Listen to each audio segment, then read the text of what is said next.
Everyone, today I am so excited to share with you on how to pass university exams. I received this question from some of you, and of course if you have your own question or something that you want us to cover, write in the comment section and we'll talk about it too. Well, if you checked on my introduction video, I said that I am a student because I'm doing my PhD right now, but also I am a teacher. I am a university lecturer and I've been doing this for more than 5 years now. And I know what it means when you talk about university exams. I've done a lot of them. I've passed extremely well and I've failed sometimes, because there are times when I got supplementary, that is fail on one of the subjects. And that was on my second master in Spain. And there are times when I got all A's, I mean all A's. So I know what it means. So welcome, let us share about this, and I'll be talking extremely from my own experience and my own perspective, but I believe it will be helpful to you too in one way or another. So how do you pass university exams? Wow, this is interesting. And I know if you're a student at the university level or even at high school whatsoever, passing is your number one goal. I know it, whether you agree with me or not, but passing the exam is your number one goal. You have to pass. It is important to pass. But how do you pass? Because there are some of the subjects or modules which are complicated, which you don't understand better, and there are some which you understand extremely better. So you have to know how to study, how to balance, and how to score well in all of the subjects. So at the end of the day, you have a good GPA cumulatively. Okay. So from my own experience, from what I did, that actually helped me on from the bachelor degree to the first master, I applied this so much and it worked so much, and I applied it to the second master too, and it worked for me. Okay, so what I did actually, number one, I had to understand my professor or my lecturer or my teacher, whatever you call them. I had to understand them. First of all, especially on the first day, I never missed. I don't remember if I missed on the first day of that subject, when the lecturer or the professor was introducing themselves to the class. Because at that day is when they set rules, is when they set their own, like what do they want the class to be conducted and to be. So it is very important to be present on the first day, because you're going to hear on what they actually want. Note them down. That's not an exam, but it will help you so much on your road toward passing the exams of that particular professor. So note down what they are saying. For example, some of the professors don't want or don't like when students come late in the class.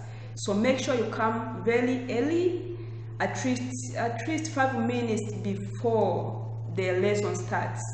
Be in the class. And as I said, you are going to hear on what they want. If they say that they don't want your mobile phones on, make sure you switch your mobile phone off, or you put in flight mode when you are in their class. And understand their body languages. You know, when they are teaching, when we are teaching, the ways, of course, we differ, but there are ways we express ourselves, there are ways we express our emotions. Understand their emotions. Of course, by looking at them or by observing them at least 3 to 4 times, you'll know what kind of the professor is. You know if this one is a very serious professor, or this one is just, okay, someone who throws some jokes, or this one is kind of person who enjoys this kind of style. This one enjoys this kind of answering questions. This one enjoys this. So get to understand them particularly. They are different. We are different, okay? Some of them are the kind of serious professor, and some of them are not very serious, and some of them, so get to understand them, okay, particularly. get to understand each and every professor who is teaching you. But also, what I was doing, I tried my best to sit in front. I know some of you will hate this because you don't like sitting in the front. Always when I come to my classes, I prefer taking those who are sitting at the back benchers and tell them to come to the front, because I know why they sat there. Most of them are shy and others do not want to answer questions, and that's why they run to the back benchers. But please, according to my experience as a professor, but also as a student, we teachers or lecturers enjoy a lot those students who sit in front and who concentrate on what we are delivering. Because when a professor is in front of the class, trust me or not, they can see everything that is going on in the whole class. They can see who is chatting, who is concentrating and who is not concentrating, who is in the class and who is home eating, and who is somewhere there in the New York City, and who is actually, they can read your psychology, because we also learn about psychology, so they can know who is really following and who is not. So please, if possible, and I would advise this, sit in front of the class, at least on the first to the third row, okay, and try to concentrate. And even if the professor didn't tell you to switch off your mobile phone, do that. It will help you, because to help you to concentrate, okay? You will not receive any call, any message which can be destructive to you when you are listening. So switch off your mobile phone or put in flight mode. Sit at least from the first to the third row and try to concentrate. But also, if you know or you have an idea about the question, try to answer also. Try to answer. There are no negative marks to those who answer it. In fact, the more you answer, the more the professor or your teacher get to know you more, and the more they love you. So try to answer questions. Don't worry that what if I don't know the answer? What if I'm not right? Don't worry about that. Okay, there is no one who knows. Also, always I tell my students that there is no a right answer. There are ideas. So what they want to hear from you when they ask questions, they want to hear, what do you think, you as you? What is your idea? What is your suggestion about this question? So just raise up your hand, give your own suggestion or your own idea. When you answer 2 to 3 times to 4 times, they'll get to know you, even by names. And they'll get to know you, when they know you, they'll get to be interested in you, in your performance. So I'm summarizing this.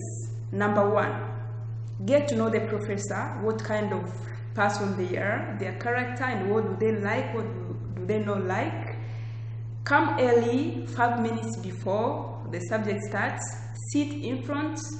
Try to answer questions. And the next thing that I was trying to do, I was trying my best to appreciate my professors. Look, after doing what I have already said, means that this time the professor knows you even by names, because you come early, you are punctual, you are listening always, you're sitting in the front rows, you are trying to answer questions or to give suggestions. But at this time, I'm sure that they are aware about you, they know you, so they are interested in you in the first place. What next you have to do, or what next I was doing, is I took my own time to appreciate them outside the class. Sometimes, many times I did that. So maybe the class is already over, because their offices, I know, and some of them do put the schedule for students to see them, and some do not have schedule, so you can meet them anytime you want in their own offices. So I do go to their offices, or I follow them when they go out of the class, and I say, hey, listen, thank you so much. I really appreciate the way you're teaching us. You are such a wonderful professor I've never seen before. I understand you very well. You are such a good teacher. Thank you so much. Thank you for your time. Thank you for what you are delivering. I really understand. And all of us as a class, we appreciate you. You know that? They're human beings, so when they're appreciated, they get excited. Every human being loves to be appreciated. So they get excited, they be like, wow. You know, they already know your name now, by now. So they be like, they love you even more. And you can go even extra mile. That's what I did. I'm telling you what I was doing. What I did, not only the first time or second, I did that so many times. So you can even go to the extra mile and buy something for them. This is not bribing, no. It's that you just want to capture their attention. Just tell them that, hey, there's someone in your class who is called Messiet and knows and appreciates what you are doing. That means a lot to a professor, trust me. It means a lot. So you can go to extra mile and buy just a little gift, just a little. Even like a notebook, something that you know it is common and they'll be interested about it. Just common gift. Don't need to buy something fancy. Something just simple and just to appreciate, to show that you really appreciate. Maybe a notebook, fruits. You know, sometimes I do nothing, but I just collected good fruits from the supermarket and I just gave to them and I was like, thank you so much for what you are doing. I appreciate it. That means a lot. Just do something. Okay, move from appreciating by words, go to the extra mile of appreciating by actions. I remember one day I bought a piece of fabric to one of my professors and I said thank you. It was like $20 in the amount of that fabric. I bought the piece of fabric and I said thank you so much. This is to appreciate. This is nothing but to show that I appreciate of what you are doing. You are such an amazing lecturer. Thank you so much. You know, all of the time I did that, they were so excited and they even shook hands. Others even hugged me and they were like, wow, I've never received such a thing from a student. Wow, I've never been told such a compliment from a student. Wow, so this makes me now know that what I'm doing is appreciable and what I'm doing is nothing, it doesn't go for nothing. What I'm doing is something. So all of them, they really have expressed, joy, appreciations. Wow, it was such a big thing to them. So you can imitate me if you don't mind. You can imitate me because for me it worked very well. I was doing with the targets. Of course, it is true that I was appreciating, but I had targets. I was like, okay, since I've done 1, 2, 3, coming early in the class, being attentive, sitting in the front rows, answering questions, now I got the extra mile. I buy even gifts. I go to their offices and I say, thank you for what you are doing. I appreciate it as your students. And that one captured their whole hearts. You can't imagine. And from there, trust me or not, they'll be really concerned with your performance because now you have already entered their hearts. You have already captured their own attention. So from there, they'll be concerned with your performance. Remember, at the university is very different from high school or primary or secondary school. Because at the university, your professor, your lecturer is your everything. Is your everything. They can decide that you pass and they can decide that you fail. You cannot do anything about that, and you cannot file a case against them and win. That's for sure. That's for sure. It is very difficult, and unless they have done really something awkward or something against the law. But otherwise, like this normal stuffs, you cannot file against them and win. That's for sure. So they have really almost 80% of making you pass. So if you capture their hearts, meaning that they will be interested about you, and from then it will be like when they are marking the exams, they will be looking for what is Messiet's script. They will even take my script or your script and mark it in the first one.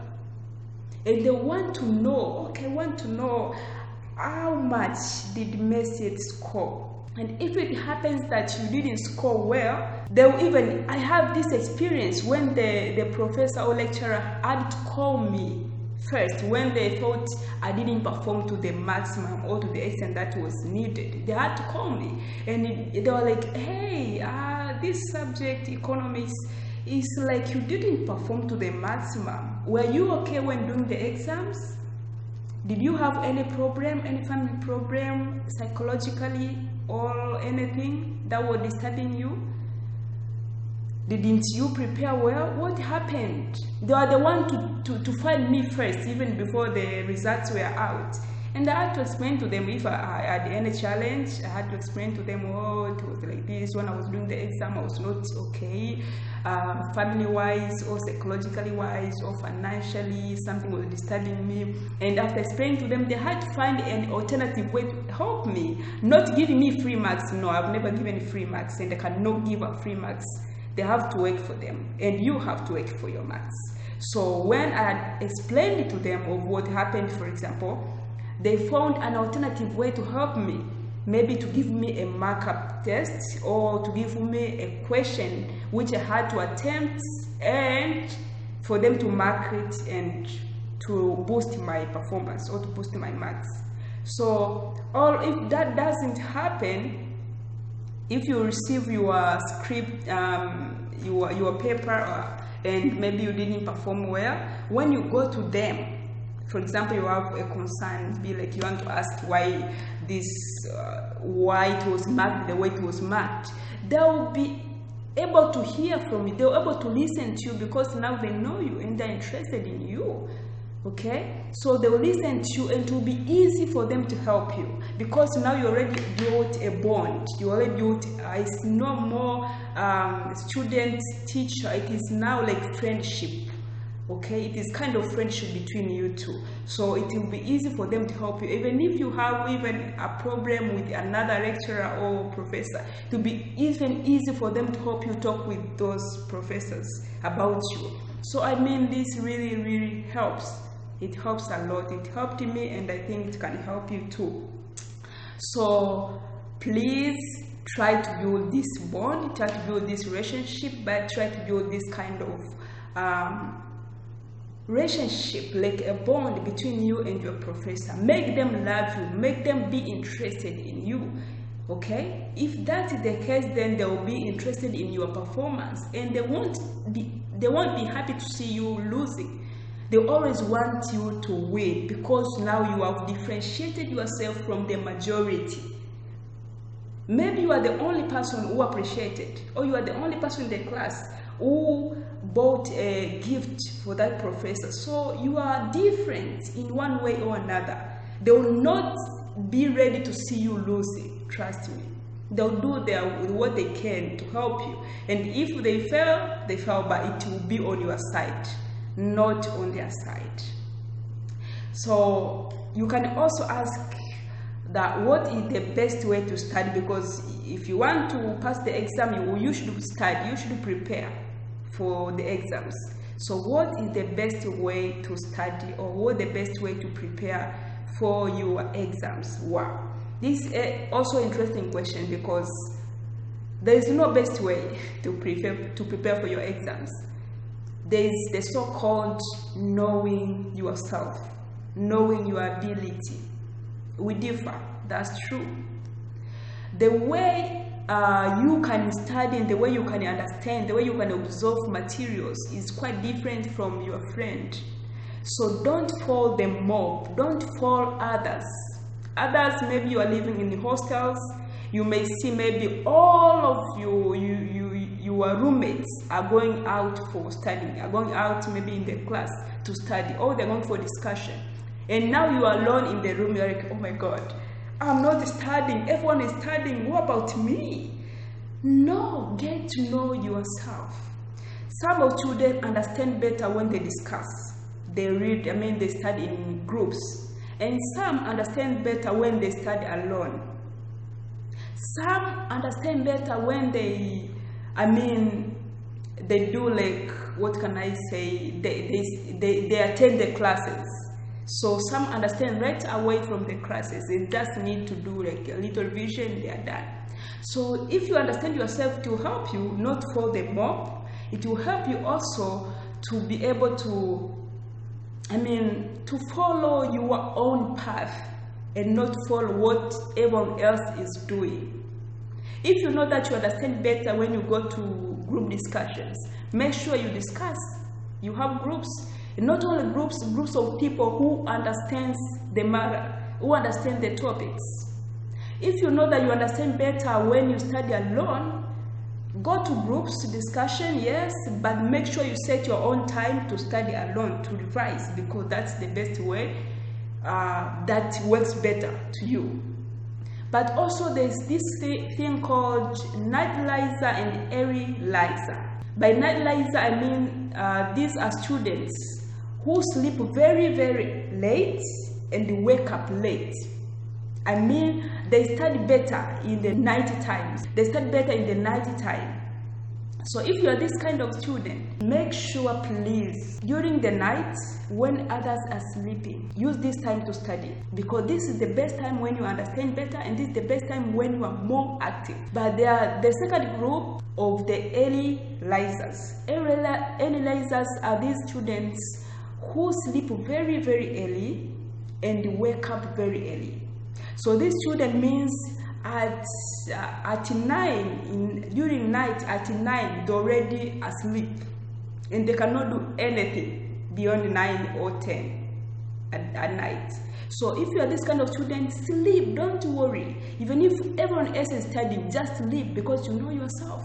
Don't force yourself to study while your mind is not active always at night. So just sleep and wake up very, very early, maybe at 5 or at 3.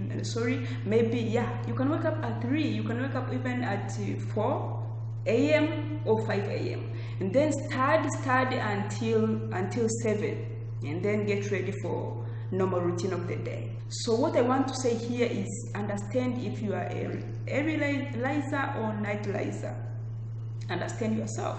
This will help you really to know what time that you understand better, or what time when you are very, very active, and what time when you are not active, and follow that regardless of what someone else is doing at that time. Okay, so to wrap up, it is very, very easy to pass university exams. Trust me, I said there are times when I got all A's, and I'm not that smartest student. I was not that smartest student in the class. No, I can say I'm average student. I'm not a genius, but I was able to get all A's.